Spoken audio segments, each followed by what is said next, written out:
خلقت الجن والانس الا لیعبدون، کہ اللہ تعالیٰ نے انسان اور جنات کو تو پیدا کیا تھا اپنی عبادت کے لیے، اور عبادت میں جو موٹی موٹی چیزیں میں نے گنوا دی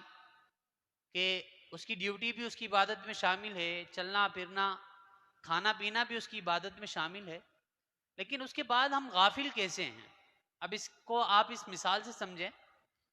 کہ ہمارے پاس ایک موٹر سائیکل ہے، ہم اس موٹر سائیکل کو اس کی حفاظت کرتے ہیں، اس کو چلاتے ہیں، جب تک موٹر سائیکل ہمیں وہ نفع دیتی رہتی ہے، ہمیں ایک جگہ سے دوسری جگہ منتقل کرواتی ہے، پہنچاتی ہے، اس میں کام کاج نہیں کھلتا تو اس کی ویلیو بنتی ہے، ہم اسے روز اس کی صفائی کرتے ہیں، اس میں پیٹرول ڈالتے ہیں، اس کو روز صاف ستھرا کر کے اس کو گھر کے اندر رکھتے ہیں تاکہ باہر وہ ضائع نہ ہو سکے،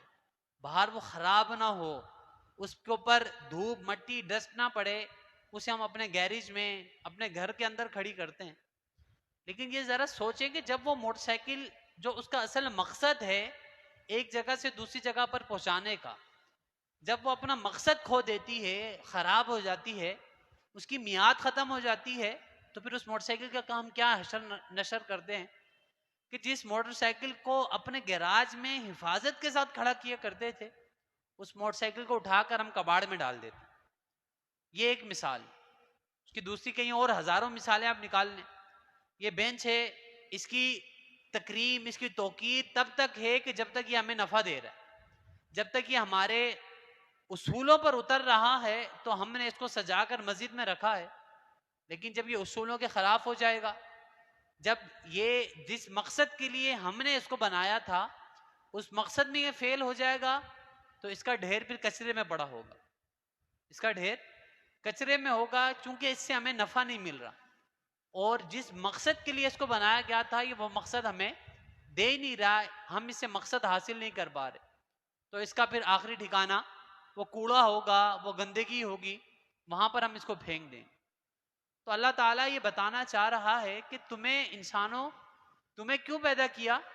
کہ تاکہ تم عبادت کرو، تم ریاضت کرو، تم اللہ رب العالمین کا کلام پڑھو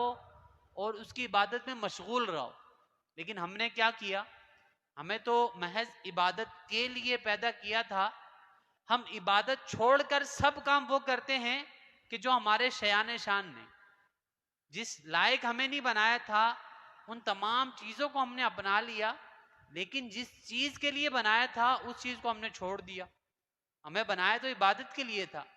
ہمیں بنایا تو اللہ رب العالمین نے اپنے ساتھ گفتگو کرنے کے لیے،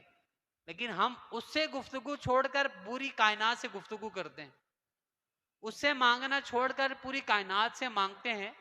تو پھر ہم پر یہ آفات، یہ زوال، یہ ناراضگیاں ظاہر کیسے نہ ہوں؟